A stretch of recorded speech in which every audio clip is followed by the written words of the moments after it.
बिस्मिल्लाहिर्रहमानिर्रहीम। करोड़ों दरुद व सलाम उस पाक ज़ात पर जो वजह वजूद कायनात है। तमाम नाज़रीन व सामीन को सरदार नजूल का सलाम। नाज़रीन, इस वक्त सोशल मीडिया पे किर्गिज़स्तान की सूरत हाल के बारे में काफ़ी तशवीश फैली हुई है वहाँ के तलबा के हवाले से कि वो इस वक्त किस हालत में हैं, क्या मामलात चल रहे हैं, असल वाक़या क्या पेश आया, क्यों हालात इस तरफ गए। एक रियासत मौजूद थी, गैर मुल्की तलबा के साथ इस तरह की ज़्यादतियाँ, इस तरह की नाइंसाफ़ियाँ, उनके ऊपर इस तरह से तशद्दुद करना, तोड़ फोड़ करना, वो भी मकामी अफराद की जानिब से, तो ये एक बड़ी तशवीशनाक बात है जो सोशल मीडिया पे चल रही है। और हमारा मीडिया इस वक्त हमारी हुकूमत को जगाने की कोशिश कर रहा है कि जी पाकिस्तानी तलबा को महफूज तरीके से वापस पाकिस्तान लाया जाए। वहाँ के तलबा भी यही बात दोहरा रहे हैं, बार बार वीडियो मैसेजेस, अपने वॉइस नोट्स भेज रहे हैं कि जी हमें किसी तरह पाकिस्तान महफूज तरीके से वापस लाया जाए, चूँकि हमारी यूनिवर्सिटीज़ का एंड भी हो गया है तकरीबन, और हमारे सेमेस्टर्स भी एंड हैं, हमारी क्लासेस भी आगे ऑनलाइन होनी है, तो हमें हर मुमकिन तरीके से वापस लाया जाए महफूज तरीके से। और इन तशद्दुद में अभी तक किसी के जाँ बहक होने की, किसी के शहीद होने की कोई इत्तला जो है वो उस तरह से कन्फर्म नहीं हुई, लेकिन काफ़ी सारे तलबा ज़ख्मी हुए हैं, पाकिस्तानी तलबा ज़ख्मी हुए हैं। और पाकिस्तानी जो तलबा हैं वहाँ पे मौजूद है उनकी तादाद तकरीबन 10 से 12 हज़ार बताई जा रही है। और इसी तरह जो इंडिया है वो क्लेम कर रहा है कि हमारे 15 से 16 या 17 हज़ार स्टूडेंट्स वहाँ किर्गिज़स्तान के इलाके में मौजूद हैं। असल वाक़या के क्या पेश आया वो मैं आपके सामने तफसीलन रखता हूँ। ये वाक़या ये जो सारा सिलसिला शुरू हुआ ये 13 मई से शुरू हो चुका था, जब मिस्री तालिबात वहाँ से गुजर रही थी एक हॉस्टल के इलाके से। वहाँ पे कुछ मकामी जो तलबा थे उन्होंने उनके साथ छेड़छाड़ करने की कोशिश की, उन्हें तंग करने की कोशिश की। तो इस दौरान मिस्री जो तलबा थे वो वहाँ पे आ गए, मेल स्टूडेंट्स आए, उन्होंने वहाँ से मुज़ाहिमत की उनके साथ, और फिर ये बात थोड़ी झगड़े में गई और वहाँ पे मिस्री जो तलबा थे उन्होंने बहुत ज़्यादा पीटा मकामी जो तलबा थे वहाँ के किर्गिज़स्तान के। जब ये सारा मामला हुआ, पुलिस आई, पुलिस तलबा को गिरफ्तार करके ले गई, पूछगछ हुई, इन्वेस्टिगेशन हुई जो होती है, और उसके बाद सबको वार्न किया गया कि भाई आइंदा के बाद इस तरह की कोई लड़ाई झगड़ा नहीं होना चाहिए, कोई इस तरह का नाखुशगवार वाक़या पेश नहीं आना चाहिए। कुछ टाइम गुजरा, थोड़ा सा इन्होंने सोशल मीडिया पे किर्गिज़स्तानियों ने जो किर्गिज़ थे इन्होंने सोशल मीडिया पे प्रोपेगेंडा स्टार्ट कर दिया कि भाई गैर मुल्की तलबा आकर हमारे इलाके में हम ही को मार पीट रहे हैं, हमारे ऊपर तशद्दुद कर रहे हैं और यहाँ पे कब्ज़ा करना चाहते हैं, या वट एवर उन्होंने जिस माइंडसेट के साथ ये प्रोपेगेंडा स्टार्ट किया। और उन्होंने सिर्फ मिस्री तलबा को मेंशन नहीं किया, उन्होंने गैर मुल्की तलबा का नाम लिया, जिसमें इंडियनस भी शामिल थे, जिनमें पाकिस्तानी भी शामिल थे, जिनमें मिस्री भी शामिल थे, और भी काफ़ी सारे ममालिक थे जो उस चीज़ में नॉमिनेट हो गए थे।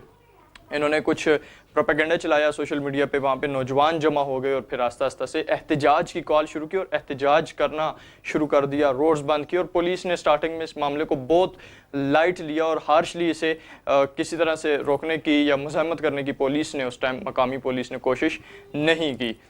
जब ये मामला बढ़ गया हद से ज़्यादा, पहले 300 तलबा वहाँ पे जमा हुए, 300 नौजवान मकामी वहाँ पे जमा हुए, और फिर उन्होंने आस्ता आस्ता और लोगों को बुलाकर एक बड़े एहतजाज की सूरत में वहाँ पे रोड्स को बंद किया। और फिर वो उसके बाद हमलावर होने लगे, वो हॉस्टल्स में जाते, हॉस्टल्स की तोड़ फोड़ करते, स्टूडेंट्स वहाँ पे उन्हें जो गैर मुल्की नज़र आता उसके ऊपर तशद्दुद करते। पाकिस्तानी तलबा का कहना ये भी है कि भाई वो हमसे ये नहीं पूछते कि आप पाकिस्तानी हैं, आप इंडियन हैं, आप मिस्री हैं, हमारा क्या मसला चल रहा है। वो देखते हैं कि भाई ये गैर मुल्की आदमी हैं और ये हमारे इस मुल्क में आया हुआ है और हमारे ऊपर तशद्दुद करने आए, या उन्होंने जो चीज़ भी सोची इस बारे में तो वो उनके ऊपर तशद्दुद कर रहे हैं, उन्हें ज़ख्मी कर रहे हैं, उन्हें मार पीट रहे हैं। इस सब का नुकसान है किर्गिज़ गवर्नमेंट को, वो ये है कि किर्गिज़स्तान की हुकूमत सबसे जो उनकी आमदनी का बड़ा ज़रिया है वो गैर मुल्की तलबा हैं। चूँकि वो एक लॉक्ड कंट्री है, उसके अंदर कोई समंदर नहीं है, उसके साथ कोई समंदर नहीं है, चारों तरफ उसके ममालिक मौजूद हैं, एक तरफ चीन मौजूद है, उज़्बेकिस्तान मौजूद है, काज़ाकिस्तान मौजूद है, इस तरह से ममालिक मौजूद हैं उसके साथ।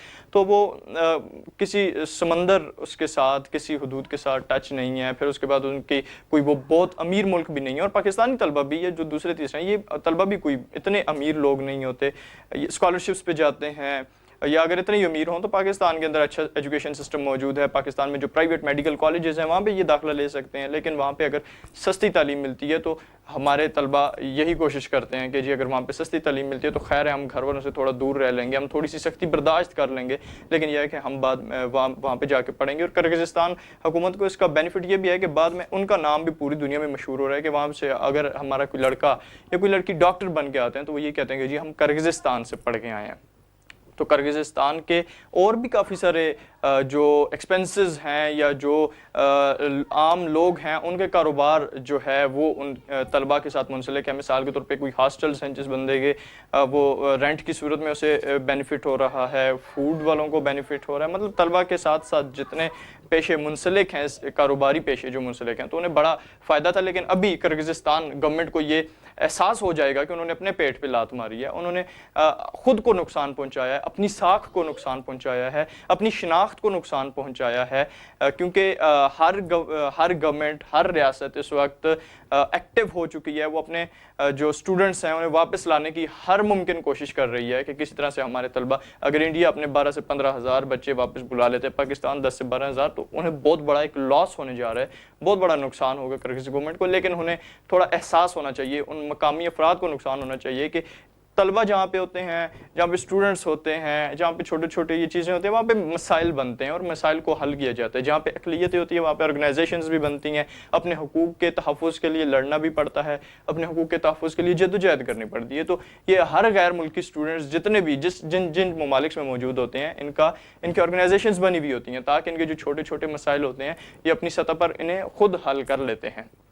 تو یہ بھی ایک چھوٹا سا مسئلہ تھا, بہت معمولی سا مسئلہ تھا, اسے انا کا مسئلہ بنا لیا گیا, اسے ایک پروپیگنڈا کر کے تمام غیر ملکیوں کو تشدد کرنا, انہیں مارنا پیٹنا, ان کو قتل کرنا, جاں بحق کرنا, یہ ایک بڑی غیر مناسب چیز تھی. اور یہ کرغزستان گورنمنٹ کو فوری طور پہ اس کے اوپر ایکشن لینا چاہیے تھا, مقامی پولیس کو اس چیز کے اوپر سختی سے عمل درآمد کرا کے ان سب کو روکنا چاہیے تھا, لیکن وہ اس چیز میں ناکام رہے. اب ہم پاکستانی گورنمنٹ کو جگانے کی پرسوں رات سے بھرپور کوشش کر رہے ہیں. کل رات پرائم منسٹر شہباز شریف صاحب نے وزیر خارجہ اسحاق ڈار صاحب کو اور ساتھ میں پاکستانی سفیر کو وہاں پہ بھیج دیا ہے اور کہہ دیا کہ آپ فوری طور پہ بشکیک پہنچیں اور جا کے وہاں پہ ان معاملات کو فوری طور پہ حل کریں اور ہر ممکن کوشش کریں کہ پاکستانی طلبہ وہاں پہ محفوظ رہیں. فی الوقت تک یہی اپڈیٹ تھی. آپ ویڈیو میسیجز بھی دیکھ رہے ہیں پاکستانی طلبہ کے کہ وہ کیا کہہ رہے ہیں اس حوالے سے. میں گورنمنٹ آف پاکستان سے صرف اتنی ریکویسٹ کروں گا کہ خدا را ہوش کے ناخن لیا کریں, تھوڑا جلدی اپنی آنکھ کھول لیا کریں, تھوڑا جلدی حالات کی نزاکت کو سمجھ لیا کریں تاکہ کسی قسم کا کوئی زیادہ بڑا نقصان نہ ہوا کرے. ابھی فی الوقت کے لیے اتنا ہی ہے. یہ رپورٹس فی الوقت سامنے آئی ہیں, انشاءاللہ جیسے ہی کوئی مزید اپڈیٹ سامنے آتی ہے تو انشاءاللہ آپ لوگوں کے ساتھ ضرور شیئر کروں گا. بس اتنا ضرور کہوں گا کہ ان بچوں کو, ان طالب علموں کو اپنی دعا میں ضرور یاد کریں. اس وقت انہیں آپ کی دعاؤں کی ضرورت ہے اور امید کرتا ہوں کہ وہ کرغزستان میں محفوظ رہیں گے اور جلد از جلد پاکستانی گورنمنٹ انہیں واپس لانے کی ہر ممکن کوشش کرے گی. Thank you very much.